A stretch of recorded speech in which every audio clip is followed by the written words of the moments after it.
One of the ways in which movies and video games try to make their heroes look extra badass is by showing how they react to being ambushed from behind, something like this.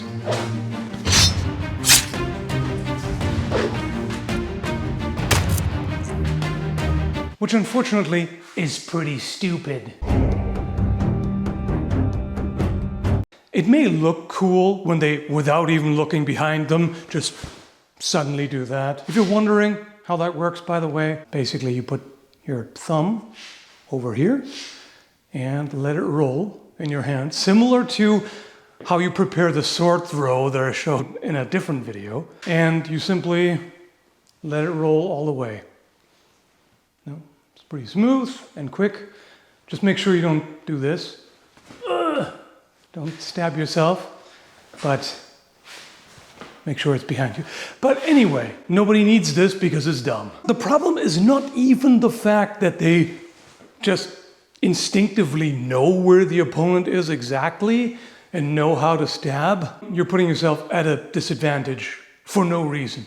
Because guess how much reach you have like this?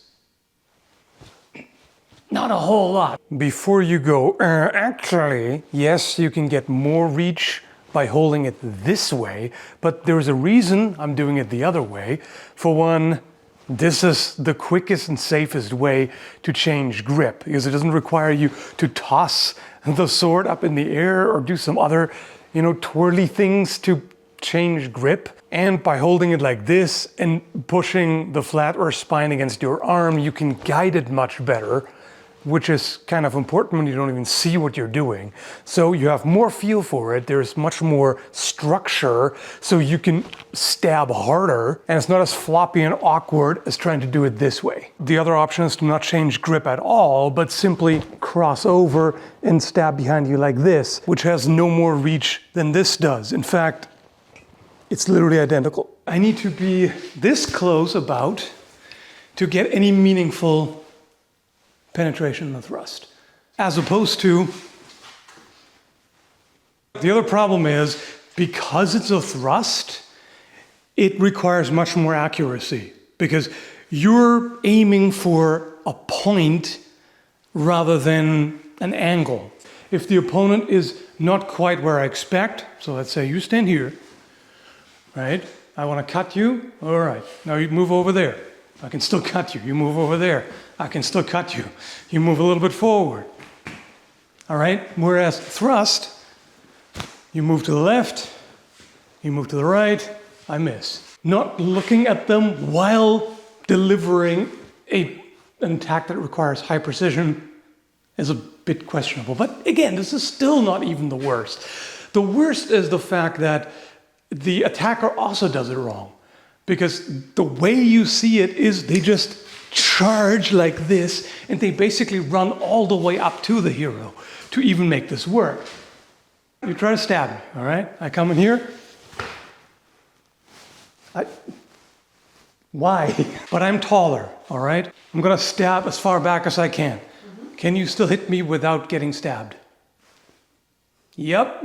Sometimes they cheat. In this scene, the goon is not too close, but that means that the thrust is extremely shallow. It's barely even just the tip. And they had to finagle it, moving him closer with a jump cut. What's a better way to defend against an attack from behind? How about, I don't know, turn around? That could be an idea, right? You can do this pretty easily by lifting your heels and pivoting on the balls of your feet. Lift your heels, turn around. The magic of footwork. Now, the drawback of simply doing this is I'm a little bit misaligned, because my feet basically are pointing more in that direction, so I'm overextending a little bit, which is not ideal. So I can do it better by stepping, which is kind of great, because if I step forward while I turn, guess what happens? I'm also putting some extra space between myself and the attacker. Isn't that nifty? You can take a passing step diagonally toward your right, so that then when you take the adjustment step, you're perfectly well aligned with the opponent. Right? Doesn't matter which foot. If my right leg is behind, I'm just gonna take a step diagonally over, crossing the center line toward my left. 1, and then this foot follows. Boom. Sometimes you see the block from behind, so somebody tries to cut you and you just go, which is so risky. I mean, even if I look behind me, this is really awkward. Like, yes, if I pull it off, sure, but this is really more of a last-ditch effort. Like, if this is the only thing you can do, like I'm fighting somebody here and I'm noticing there's somebody else coming up from behind, oh crap, boom. All right, so this, by the way, is one of the few cases where spinning makes sense. What can I do if I want to quickly turn? That. Basically, it's the same as the footwork I just described, except rather than step, step, it's basically more jump, step. So, next time you get ambushed by someone, you know not to do this, but rather turn and face them. Hopefully you won't need it. But thanks for watching anyway. Take care.